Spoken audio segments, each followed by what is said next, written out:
What's up, everybody? It's the homie Truth Teller, the street reporter. And a lot of people always asking me, is it dangerous for bloggers?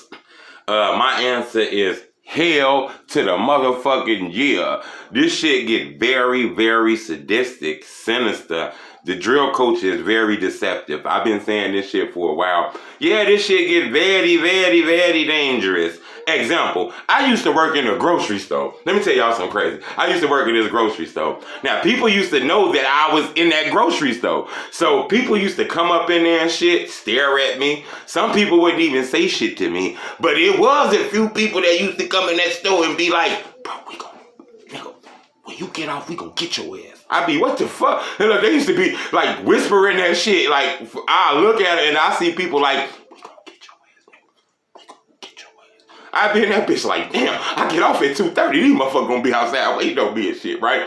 That was the moment I realized that I couldn't work there anymore. I realized that shit was very dangerous for me. I realized that I had people who I never met in my life that wanted to harm me, that wanted to do things to me. I met people who tried to check me over interviews I did with rappers who they never met. I'm talking about never met that shit. She had me weird. Like, bro, you really want to hurt me over somebody you never met?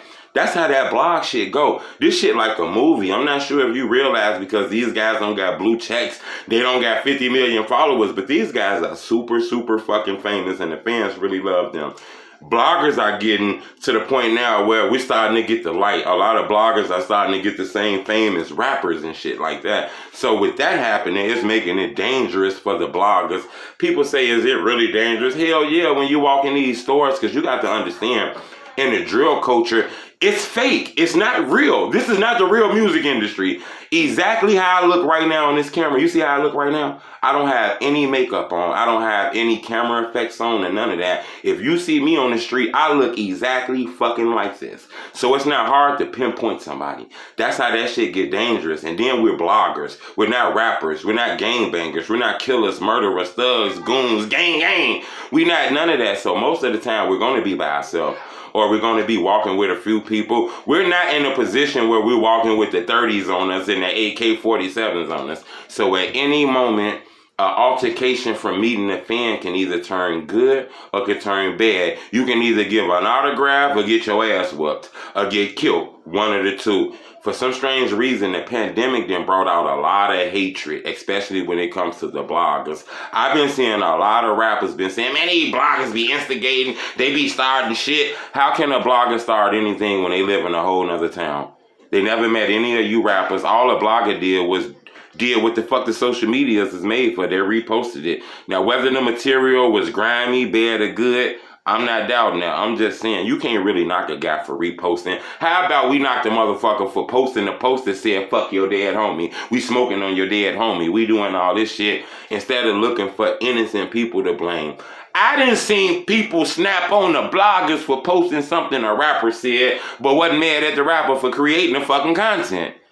And that's why I tell you that this CHIRAQ culture shit get very dangerous.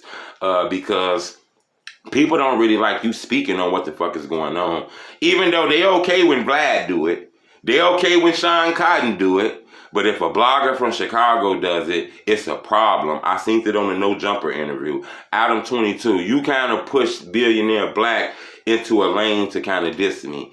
I seen that. I'm not saying you did it purposely, but you did it to me and my fellow constituents as far as the bloggers and shit like that. I support all the bloggers from the city. Shout out King Act 47. Shout out Street News TV. Shout out SMTV. Shout out Say Cheese TV. Shout out the Hip Hop Lab. Shout out Rap Ketchup. Shout out Zach TV. Shout out College Kid. I hope I'm not missing any platform. If I did, I'm sorry. That's why I really didn't want to name names, because I'm pretty sure I left out a few people who's instrumental to the culture.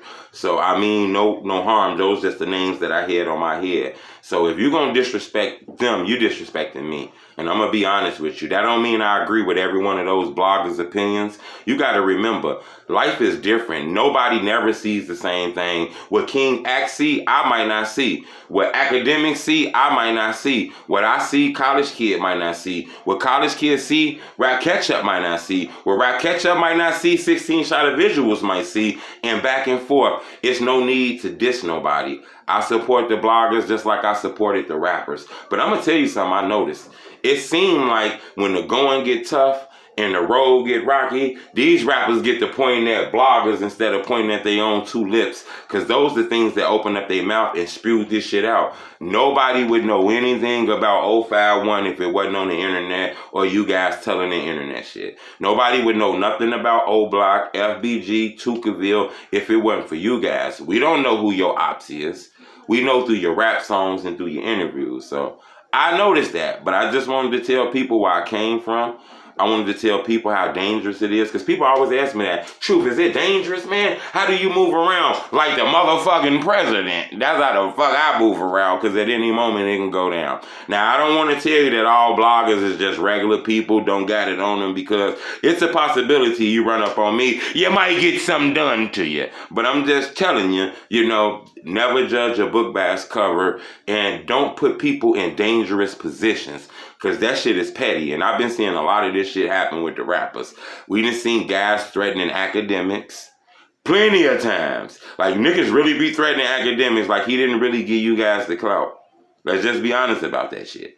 But I'm out of here. I want you to subscribe to my YouTube channel. Remember, I don't need no donations from you. It's cool. It looks like the weather changing. You might got to go get the Jell-O. You might got to go get the little freezy pops. You might got to go get the little flaming hots with the cheese and the meat and the little sour creams and the jalapeno peppers and shit like that. I don't want nothing from you. All I'm asking you to do is hit the like button. When you do that, it make my videos grow and a lot of people be able to see them, and we can grow together. I appreciate the love. It's the homie Truth Teller. Bleh, bleh, bleh.